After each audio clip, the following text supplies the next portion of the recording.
What is up, everybody? My name is Lubetia, filling in for Brady. He's having some issues right now with his power. Hopefully, he'll be joining us soon. What's up? Welcome to the Pub Sports Radio and DFS Pick Show. Be here every Wednesday when it's typically Weezy, Brady, Gordo, and Monk breaking down the upcoming card from a DFS perspective and in predictions on the fights as well. Also, be sure to like and subscribe to Pub Sports Radio so you don't miss out on any of the great content they have throughout the week. Guys, start with you, Gordo. You ready for this card? Hey, man, of course, I'm always ready for a card. But when you can get an excuse to drink and watch fights at 11 a.m., like, what else can you ask for? I mean, it's a really nice card, and I know that there's a couple of fighters I love to target on it, and I'm just really looking forward to it. Some great scraps. There may be no Cody Brunage for you, but there's some fighters I absolutely love watching, and I'm super ready to break it down with you guys. Got another guy from his camp on this card, though. So, Sure. also I'm going to be in New York. Hopefully, I know a lot of Factory X guys are going to be in New York. So, maybe I get to simp like in person there. Who knows? Monk, what do you think of this card, my man? Absolutely love it. Got a shout out.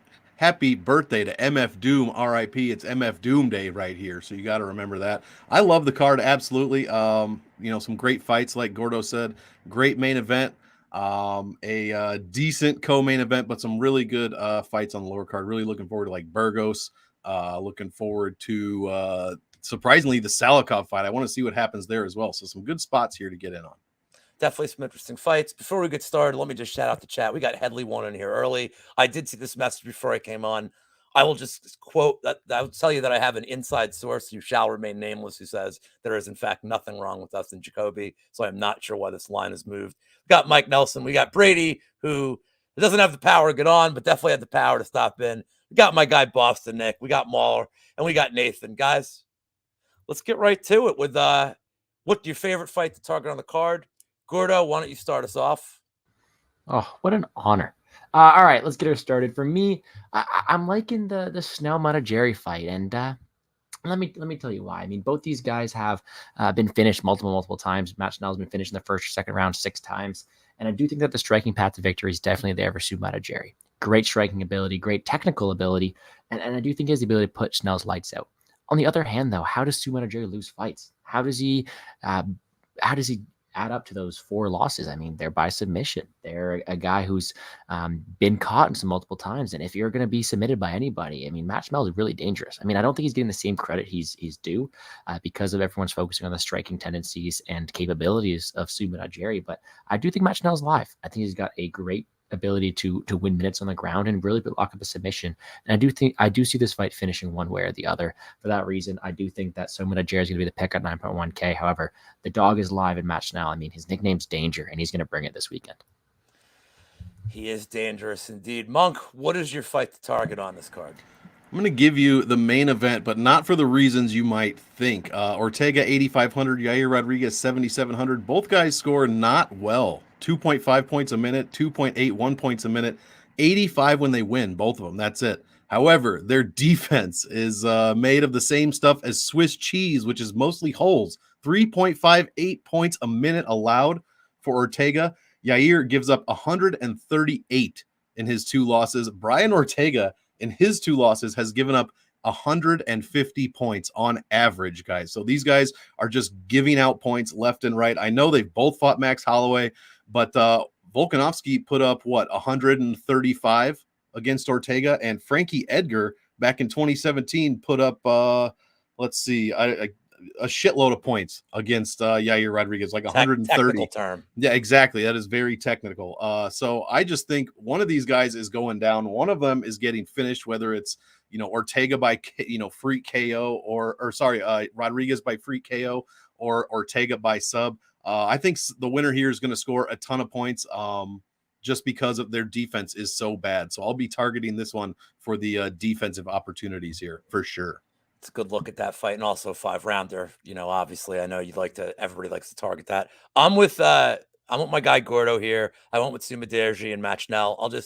Only things I can really add: second highest in the distance rate of the card. I think only the Punahele fight is more, and 18 out of 20 Mudaerji fights have not seen the scorecards. 15 out of 21 Schnells have not either. That is a huge sample size on this fight out of 40 plus fights. So I think it ends, and I think Schnell's very live for a first-round finish. I don't think this thing hits the third round. So I think with Schnell also, and we'll get to Schnell, I guess, a little more as this thing goes on, you do get a little bit of grappling upside. With Mudaerji, you get just a ton of strikes and explosive speed. So I love that fight the most as one to target. But let's move on to the next category, and that is the opposite of this. That is the fight to fade. Monk, take us away. I'll give you probably an obvious one in my opinion. Dwight Grant against who cares? Because how could you not fade a Dwight Grant fight? But he is fighting Dustin Stoltzfus here. Grant 3-4 in the UFC. He's also almost 38 years old, which was kind of surprising to me.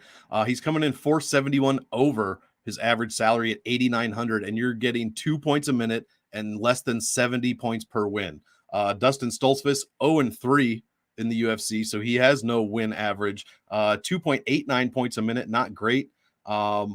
Also allows only 79 when he loses. So the complete opposite of the fight I just gave you, the main event.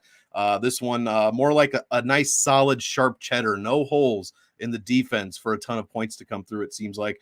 I guess if I'm picking a side, I'll be on Stoltzfus, especially maybe he'll get some of that Julia Stoliarenko 0-3 luck and get a get a sub in on Dwight Grant to stay in the UFC somehow miraculously. But overall, I see no numbers here that really are pushing me. I don't know how you can play Dwight Grant at 8,900. He has scored over 90 points just once. And like I said, 2 points a minute. So unless Stoltzfus gets an early finish here, I just don't think the winner is going to score very well at all. Probably around, 70, 75 points in a decision. All right. Sorry, I just had to put the tweet out that this crew is going strong right now. My fight to fade is another obvious one. I'm going with Lauren Murphy and Miesha Tate. I think this thing goes a distance. It's got the highest in the distance line on the card. I do believe it's either or worst in the distance line or the second worst. Tate's moving her weight class here. I don't like that. I don't like a lot of the optics here on the Tate side. Lauren Murphy is making her turn after a disheartening, soul-crushing performance. So too many question marks for me. These guys aren't traditional finishers. I could see this being low volume. I don't see huge grappling upside. This isn't like Tate against Renault when she put up 7 million points and crushed my dreams in that one card. But I just don't see even the winner here. I don't see the winner scoring any more than 80 unless you're on the Murphy side. I don't think either one pays off their tag. So that's a total pass for me. Gordo, what do you got here? Well, because it's just us, I thought if I put two fights, I mean, I don't want to cover both of them, right? But no, I'm on the same two. Let's add a couple more things there first. I mean, you mentioned it, the Renault fight. Miesha Tate did everything perfectly. It seems like she dominated, did everything she physically could. I mean, she only put up, 105? And I mean that at that price tag she has, I do think there's better options around her. And if we're talking about numbers, I mean, I know I usually leave that to Monk, Weezy, and Brady, but 2.59 offense, 2.8 offense. And I mean, they're averaging just as much the same on defense. It's not really spectacular numbers. I don't think that they score that much higher either. But we're looking at all these crazy things that we haven't heard about before. I mean, I don't know if you guys saw that tweet I saw earlier about Laura Murphy having C. diff for her last fight, or all these different things coming out of the Tate class, moving up and all that stuff. So there's so many different things that I don't think are really pushing me to play them because there's so many variables I don't know about. And I don't like that. I like knowing what's going on. I mean, this is a stats show. We need to know what's going on. And there's not enough really that for me. And for me, I think it's a pass. I don't know if I can get to paying up that much for a girl, Miesha Tate, who probably scores 70 points in a win, especially when she's sitting around there with a lot of people in that upper echelon that'll score very well. So that's the fight to fade for me. But I was also going to mention exactly what Monk did about the Stoltzfus and Grant fight as well. Grant is the split decision king, as we all know, which is, if you're interested in props, you can maybe find out something about that tomorrow. But body snatcher. Let's move. Yeah. Didn't we have like 3 body snatchers fighting in an 8-day span? It was like 2 in the UFC and a boxer, I think. Bodies getting snatched all over the place. I think they went 0-3, ironically enough. So, but let's move on to the next category. That is the fighter to fade. I will start off. I am going to go right to the opener and go with Jessica Penne. I don't like this fight at all. I realize people are big on the Tate side, and I like her to win the fight. Jessica Penne has the second worst in the distance line, or third. She has the 4th worst in the distance line on the card. The only people that have worse are Schnell, Lauren Murphy, and Waterson. And I actually think Waterson and Murphy can outscore Penne here. And Schnell is live for a knockout. Like, I'm not talking about his floor, but his ceiling is definitely higher. Penne averages 45 points in a fight. She's getting up there in age. I'm not age shaming, for the record, as one of the elder statesmen. Yeah, Gordo shames age, but Monk and I do not shame age at our advanced ages. I just don't see how she comes out here and really puts on a 100-point performance without an early finish. And it must be said, she's going to be fighting at 11 a.m. This is the opener. And look, I know these guys are in the gym like early, like I get it, but it's still 11 a.m. to open a pretty big card. So to me, yeah, there could be like some kind of, I don't want to say sleepiness, but there is kind of like an anxiety factor for that first fight. So I'm laying off her completely. I don't think, even in a win, I mean, she could get a win and not pay off her salary too, which is crazy. But I just don't see any potential here for her to put a big score. Gordo, what do you got on this one? My fade of the week is going to be Amanda Lemos. And you know what? It's a tough price tag at 9.4K. I mean, I'm not the one to say salary voodoo, but when you got the most expensive fighter on the slate going up against a fighter who has gotten a decision 8 times in a row, it's tough. It's really tough. I mean, Michelle Waterson has seen a very, very durable 5 rounds against Rodríguez last time out. It's going to be tough for Amanda Lemos. And I know a lot of people are betting the Waterson side, and all power to you. Not one I'm necessarily going to go out there and target, but I do think that Waterson's live. And with that being said, how is Lemos going to live up to her price tag? How often does she knock out Waterson that very first round? How often does she put up enough volume to live up to $9,400? Again, there's the whole question about weight classes, the whole question about where it's going to take place. But with that being said, I don't think she has that same ceiling that everybody else has the weight class. I mean, you look right below her, Punahele Soriano, highest inside the distance line in the card. Mudaerji, I just talked about how I liked him to finish as well. It's really hard for me to get to Amanda Lemos, especially at 9.4K. I know that she may have that path to victory being the bigger, more technical striker, but does she knock down? Does she get takedowns? How does she score points here? I don't really see how she gets that high ceiling, and therefore is a fade for me this weekend. She definitely is very finish dependent for this fight. Monk, what do you have for your fighter to fade? I didn't have a ton of fades, so I did have Amanda Lemos, so I will echo a little bit of what Gordo said, but give you some stats as well. That 9,400 is ridiculous to pay for her. And yeah, she scores 4 points a minute in her career over, 7 fights, 102.86 when she wins.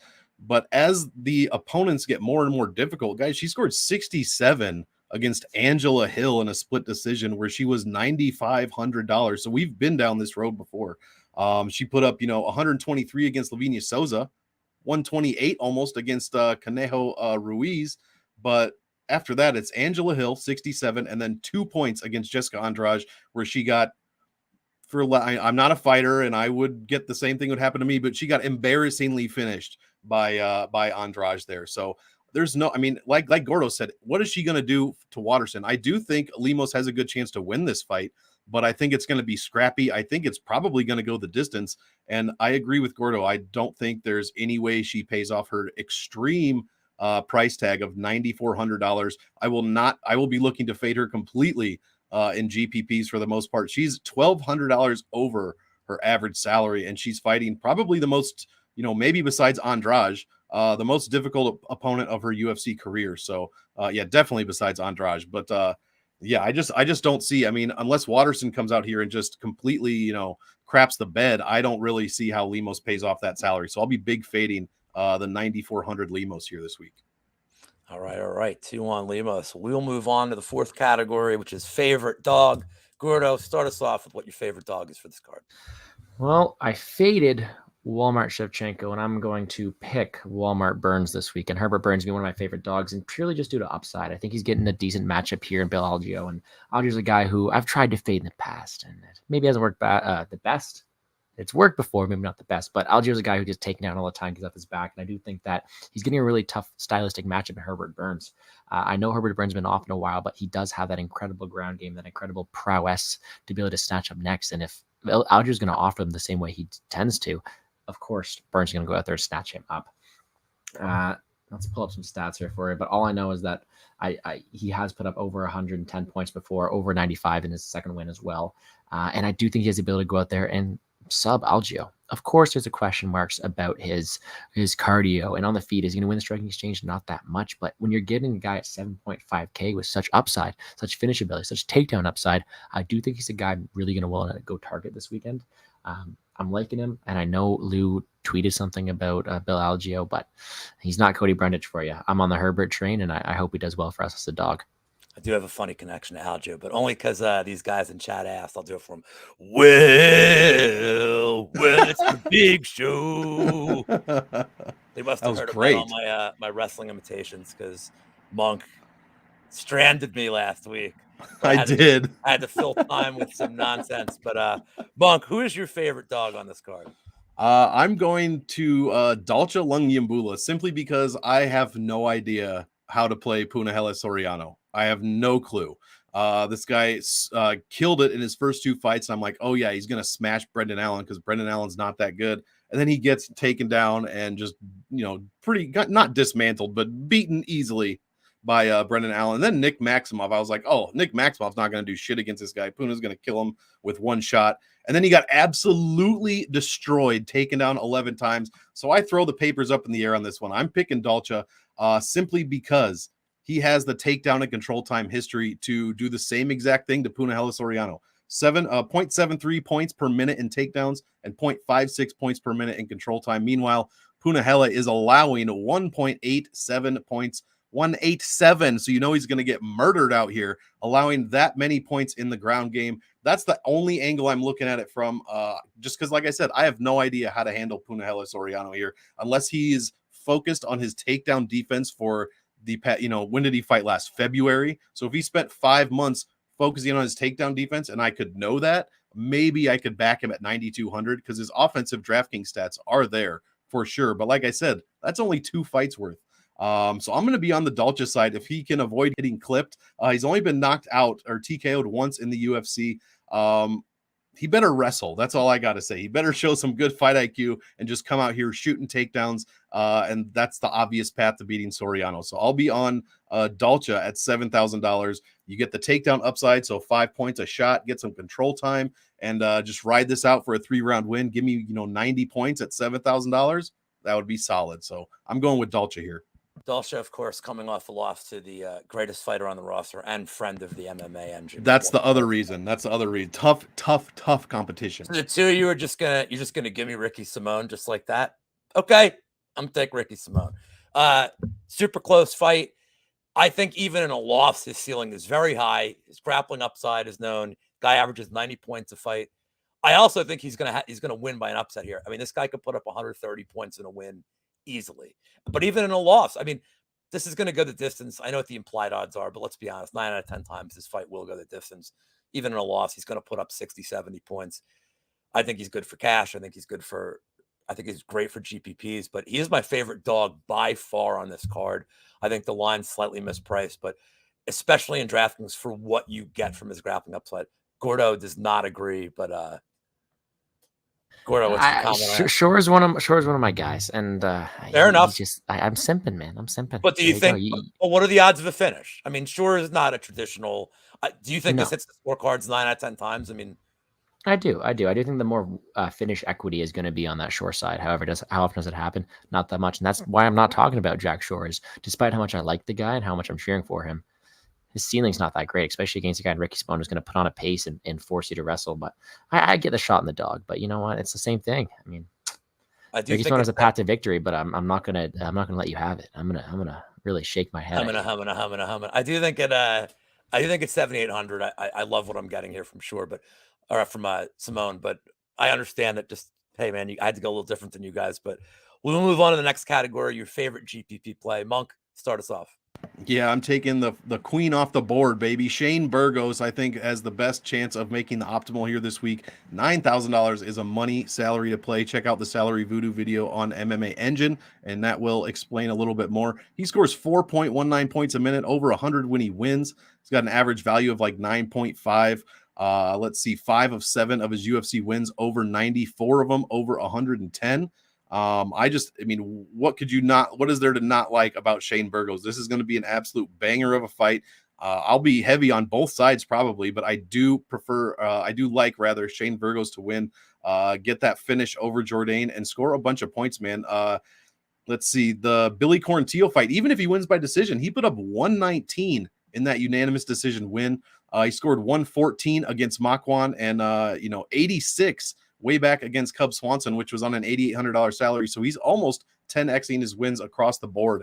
So I absolutely love the stats I see from Burgos. Jourdain is going to be one hell of a test, but I think Burgos is just, not levels above, but maybe 1 or 2 levels above. I guess we'll find out on Saturday, but I will be favoring the salary voodoo and the stats of Shane Burgos this week. Well, let's make it 2 for 2 on Burgos. I got the same pick. All I'm going to add here is take a look at his win-loss record in New York. I know it doesn't mean much for DraftKings except for the win bonus, but the guy is undefeated in New York, fighting right in his backyard. I actually have an interesting prop for that fight that I'll drop later in the week when it comes out, but I do see a 3rd round finish here, and I do think it's a must bet. Unlike what young Phoenix thinks in his breakdown. My friend Phoenix, Gordo's buddy Phoenix. I do disagree with him on that one play. I'm on the Burgess side too as well. I think his volume alone, it's crazy how many points the guy puts up without any kind of takedown upside, but the guy just is a volume machine and a cardio machine. Gordo, who's your favorite cash or GPP?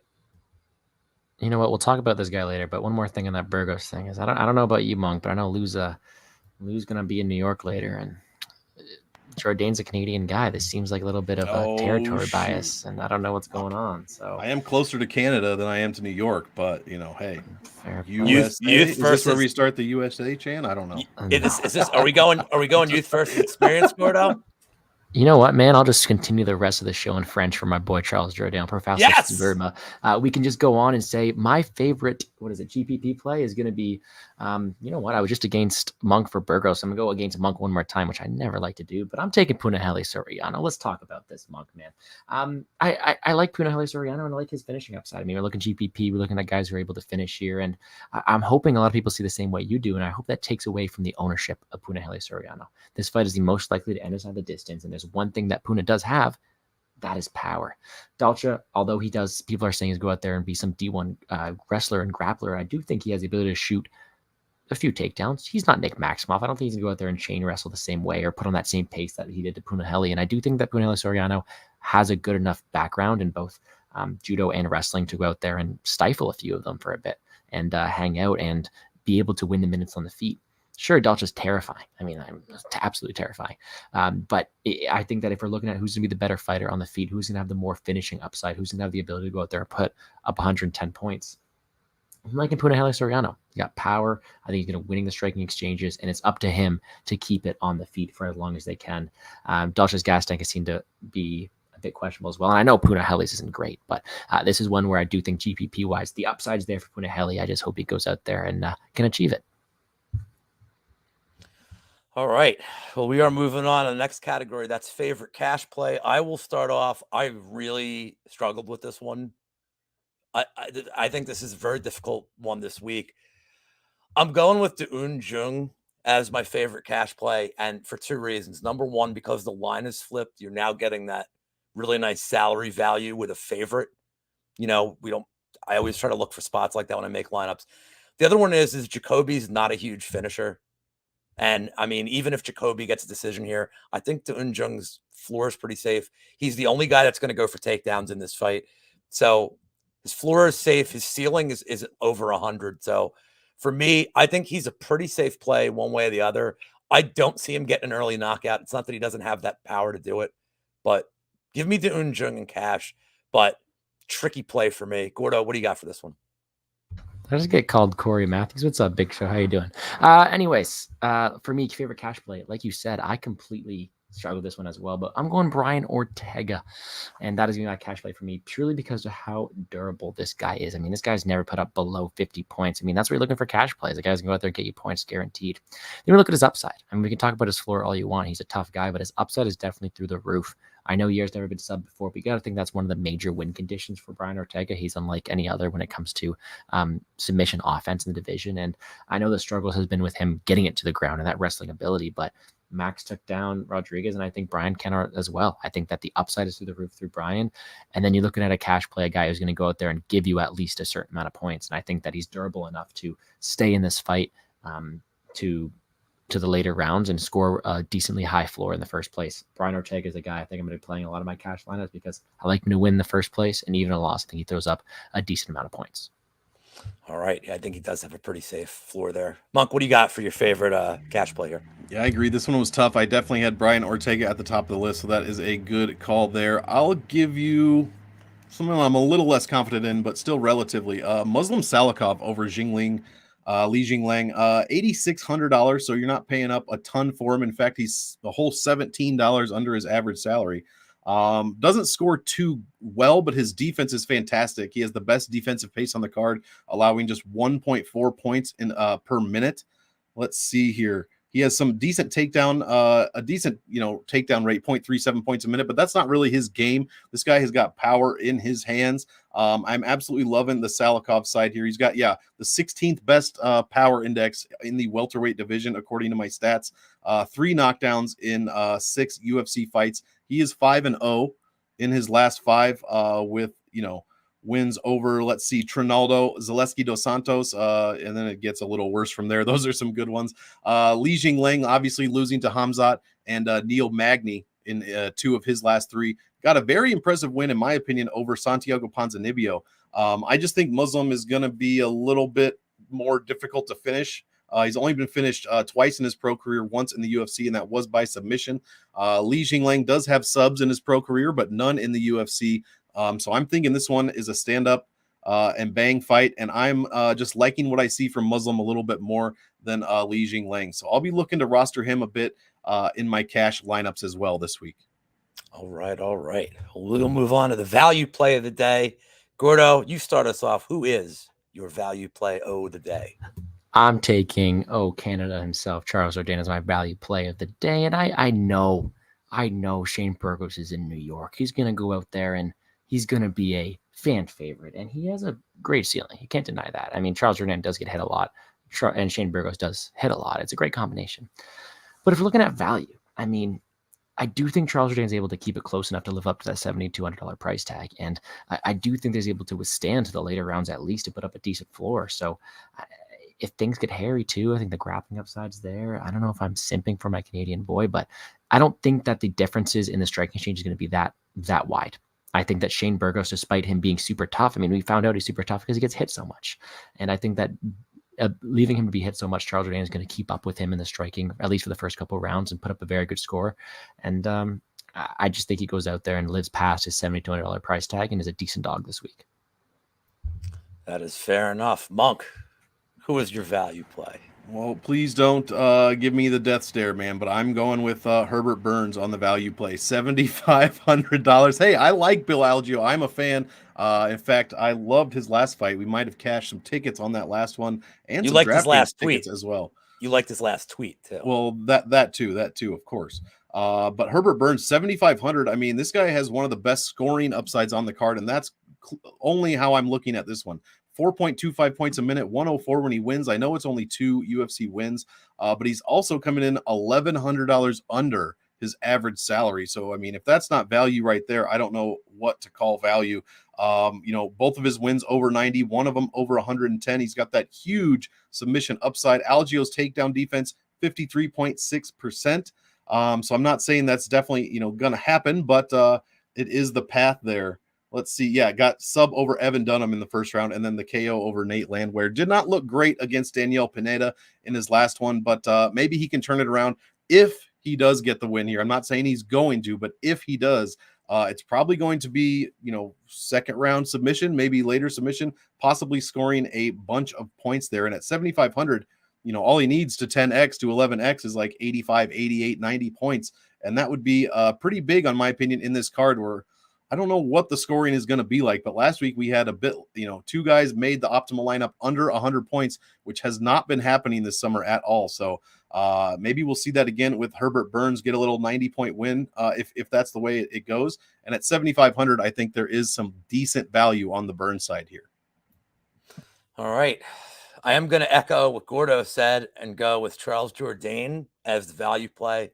And I may as well bring up, I'm not going to repeat everything Gordo said, but my favorite prop for this whole card is that fight to end in round 3. But more importantly, it is a Charles Jourdain fight. You have to bet Charles Jourdain round 3 every fight.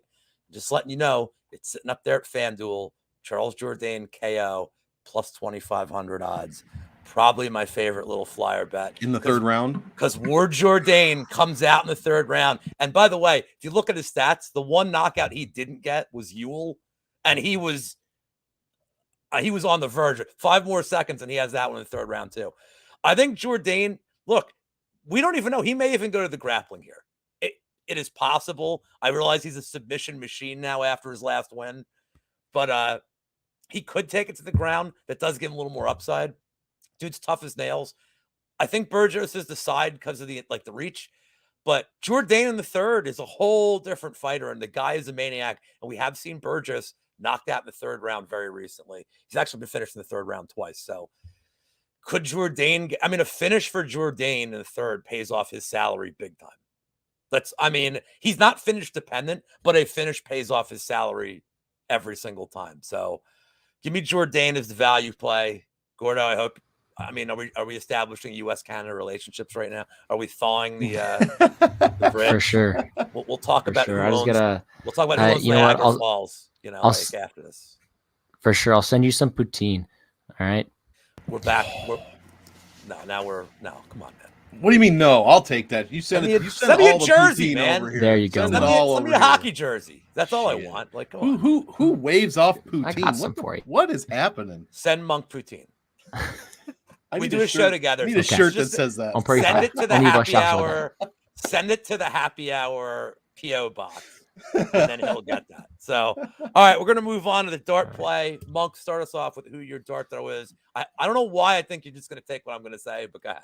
Oh, I was trying to. I have 4 of them listed. I'm trying not to repeat myself and really trying not to take one of your guys. So I would be surprised if you picked Emily Ducote. Let me see your face. Okay, cool. I did not pick Emily Ducote. I have no stats for her, none at all, except for a strength of schedule, which isn't very good. But compared to Jessica Penne, it's pretty much equal.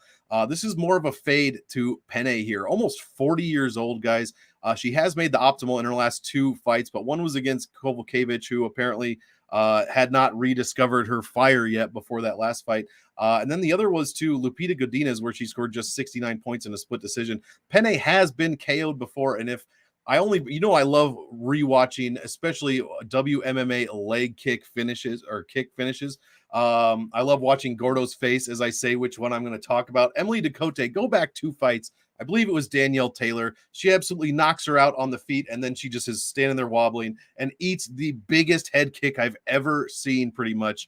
Maybe short of that guy who was trending on Twitter this week to finish the fight. And the celebration is fantastic. So that's kind of the angle I'm going as a dart throw. She has been Penne, that is, has been KO'd twice in the UFC.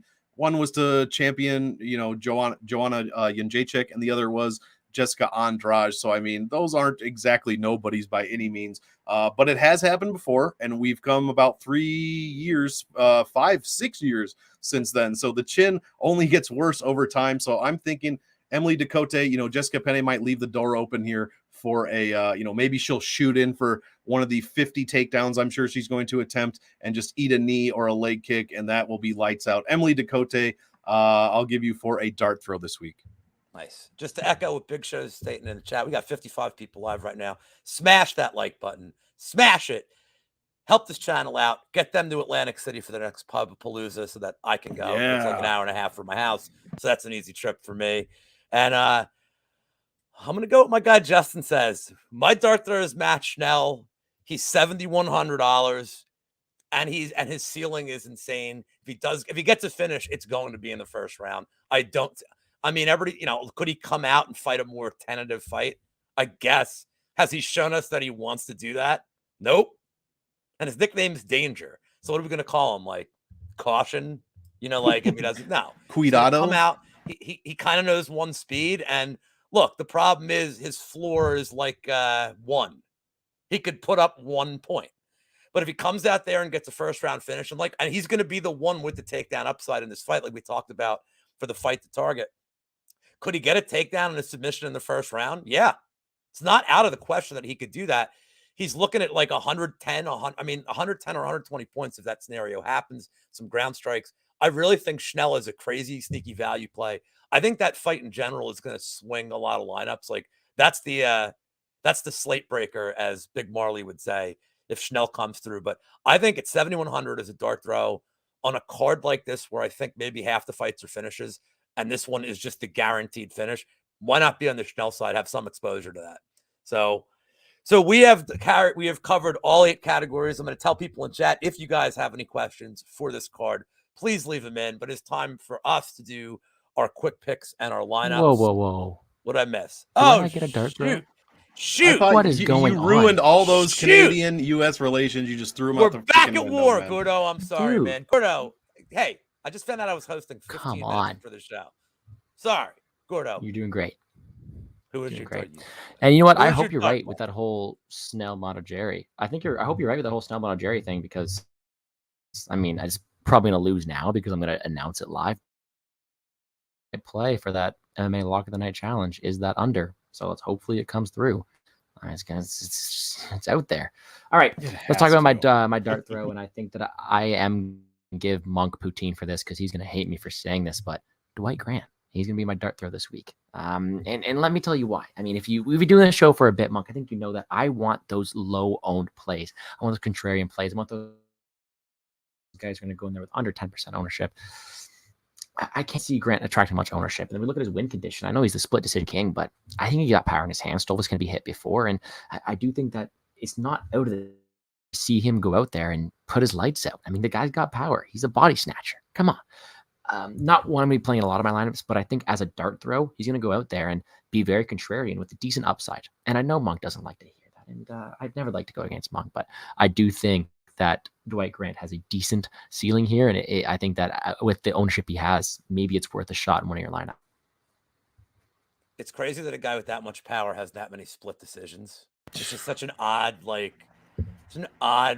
statistical anomaly with him. But it really is. So now if you have questions in the chat that do not involve me looking like Michael Chiesa, which by the way, I've never heard anybody say that before. Never heard that one. I mean, but he looks good in the suit. So what can I tell you? That's so true. Please ask away. It is time for the lineups and the picks. Gordo, since I completely forgot and just went right into the big finish, why don't you start us off with your lineup? Hold on. I mean, as much as I would love to skip, we got one thing. As much as I would love to skip the recap from last week, I don't think we can do that. So let me just quickly give you the numbers. We all it's not on my form sheet. No, you're good. We all crapped the bed. Congratulations to Gordo. Gordo ends up winning the challenge with 322 points. And I'm only laughing because the scores this week, I mean, that would have been last in pretty much every other week. And he crushed all of us. So let's see. Gordo 322 with David Onama, Kyle Bahayo, Jared Vandera, Ronnie Lawrence, Dos Anjos, and Michael Johnson. 49.5 for the salary there. Second place was Uncle Weezy himself. I hear he just started an OnlyFans, so be sure to check that out. 296.44. Saeed Nurmagomedov, Kyle Bahayo, Jared Vandera, Lawrence, Zahabi, Dos Anjos. Third was Brady, Onama, Nurmagomedov, Tercios, Lawrence, Dos Anjos, and Johnson for 269.13. And that little blankety blank beat me by 1.5 points. I had the worst lineup this week. David Onama, Jamie Malarkey, Ricky Tercios, Ronnie Lawrence, Dos Anjos, and Douglas Silva de Andrade. So we all picked Lawrence, and we all are shaking our heads the next day. Why did we do that? So Gordo's still in first. In fact, I don't think any of the the order changed at all. Gordo is in first, Brady in second, Weezy in third, and I am pulling up the caboose yet again. I really got to start making some improvements, guys. This is the week it happens. Let's go. So congratulations, Gordo. In an unrelated note, I'm auditioning a new co-host for the Friday Happy Hour. That's not in the bottom four, not in fourth place or worse on this show. What's the new bet, by the way? Like, what was it now? Who has to dye their hair what color or do whatever? I know it changes every week. So what's the I don't know. Bet? I mean, at this point, who even knows? It's just getting pretty ridiculous. Ronnie Lawrence, Ricky Terz.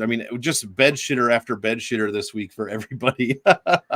Maybe I'll put in my lineup on Wednesdays, and then I'll just completely pick the opposite fighters and then resubmit it before the fights start. I do that with parlays all the time. The reverse parlay. Yeah. Can we do whoever loses this week's? Yeah, sure. But first, I got one for this week. Whoever loses this week has to forever roster Dwight Grant in their lineups. That's their punishment. Oh, geez. That's worse than anything I could even imagine. Brady. Shame. Yeah, I was gonna come with a paper For bag on my shame. head, but I think we just did the recycling. So I like that couldn't Brady do can't. it. He can't be here to do the show, but he has no problem. Yeah. Oh, my shaming power's me. out. Weird, because I think the internet requires electricity. Brady. I mean, now And Boston. don't say cell phone. I don't want to hear that nonsense. Boston okay? Nick's talking my language here. I still got this. I still got the dress shoe from a couple of weeks ago when I had to do my my seltzer shoey like Paul Shaughnessy. Can we do? Do you guys mind if we do lineups now for the people? Let's do it. Gordo, start us off, man. All right, this you know what, man? I feel like this is going to change because I feel like this is very biased lineup because number one, starting us off, we got Charles Jourdain, $7,200, Jack Shore, $804, Punahele Soriano, Mudaerji, Brian Ortega, and Herbert Burns. Contrarian. No one's gotten that one. I think I have one of those in my lineup. You want me to go, Lou? Yeah, I have 4 of them in my lineup from Gordo. So go ahead, Monk. Okay, well, yeah, I don't know about this. Shane Burgos up top, Muslim Salikhov, Brian Ortega, Da Un-jung, Ricky Simón, and my guy Dalcha, D1 wrestler Lungiambula. I'm sure he's fixed every single cardio issue he's ever had, so let's go there. And it's a super low salary, 48.8 this week, so yeesh. All right, so I only have 2 differences from Gordo's lineup. I have Ortega, I have Mudaerji, I have Jourdain, I have Shore. I stacked my lineup here. I went with Ricky Simón, and I also went with Un-jung to get me at $49,900. That is my lineup. Let's do the quick picks for the people. I will start this one off since I got it up, I guess. I am going with Ortega, Lemos, Jingliang Li, the Leech in an upset, Mudaerji, Shane Burgos. Sorry, Gordo. I'm playing Lauren Murphy in an upset. Punahele Soriano, Jack Shore, Bill Algeo, despite what my 2 co-hosts said. Un-jung, fight to end in a split decision. I'll say Dwight Grant, but I don't care. And Emily Ducote. Gordo, who are your quick picks? Those aren't bad. I don't mind a lot of those. Let's see who I got here. In the event, I'm taking Brian Ortega. I'll go with Amanda Lemos in the co-main. And then this one that you're excited for, Monk, I can't get. This is probably my least confident one, but we're going to say Muslim Salikhov. Mudaerji, Charles Jourdain with some bias, Miesha Tate, Punahele Soriano, Jack Shore, Herbert Burns, Da Un-jung, Dwight Grant, and Emily Ducote. All right, Monk, you're up. Computer Monk picking 5 dogs this week, better than almost all chalk last week, that's for sure. Jessica Penne, not very confident in that one, but I like the rest. Dwight Grant, Da Un-jung, Herbert Burns, Jack Shore, Dalcha, Lauren Murphy, let's go. Shane Burgos, Mudaerji, Muslim Salikhov, Amanda Lemos, and Brian Ortega. All right. Well, those are the quick picks. I haven't seen a lot of questions in chat, so let's wrap it up with the best part of the show, shameless self-promotion. Yes. Gordo, tell the people where they can find you. I love self-promotion. Well, you can find me on Twitter shameless self-promotion. You can find me on Twitter at GamblesGordo. You can find me on YouTube at Plays and Fade Sports. Currently uploading my DFS video, so you've seen me have a few Wi-Fi issues, and that is why. Other than that, I post some videos on current MMA. I love doing the show with you guys, and then I'll be doing a live stream tomorrow night with Cage My IQ to talk about some DFS props. But it's been a lot of fun as always. Good luck to you on your bets, and please don't hurt me, all you New York fans. But let's go Canada. Monk, tell the unwashed masses where they can find you. They can find me on YouTube, Monk Maddox channel, spelled just like it is below. I just put out my game theory video, as you know, all 12 fights broken down from a DFS statistical perspective. Check me out on the MMA Engine, where Salary Voodoo is also available, going over 3 fights from a different way to construct GPP lineups, who you should play, who you should avoid, etc. And I guess that's about it. Like the video here, subscribe to Pub Sports Radio, guys. They are killing it, and we absolutely love doing this show on Wednesdays. Shout out Brady, shout out Weezy. I tell you what, if they don't get lineups in by 12 o'clock tonight, they're getting zeros for the whole week. I don't even care. That's the only way I'm going to be able to win this thing. So you're going to get zeros across the board. And since Brady doesn't have the internet, and I don't care about his phone, he's not going to be able to do it. So this might favor us. Let's go. I want to give a shout out to Pub Sports too for I don't get to often catch this, but I got to watch the whole episode. I got to watch Low Shack in the bag yesterday. I was like watching Jimmy's shows, and Low Shack said something about having a death spreadsheet to help him make his bets, and that dude's out of hand, man. I really enjoy that show. A lot of the shows they have this network are pretty enjoyable. So Lou Bet Show on Twitter. I tweet funny stuff more than like knowledgeable stuff. But hey, man, everybody needs to laugh.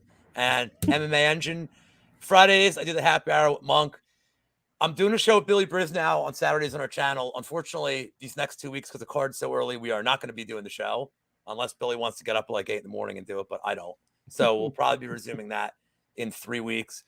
I typically do a show called The Bet Elevator on Thursday. I will not be doing that tomorrow, but in its time slot, I will be dropping a quick video, doing some props, doing some quick picks. Anybody has any questions in the chat, I'll nail them because everybody's like their props. And Narco's not doing a show this week, so I have to get props out there or nobody's going to have props. So I will drop some props. But Prop guys, dropper.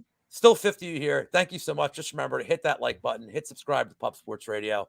And next week, Brady and Weezy will be back replacing this chair. I'm going to leave a complete mess for them for making sure I was the host on 15 minutes notice. So guys, have a great night. Good luck with your lineups this week. Take care.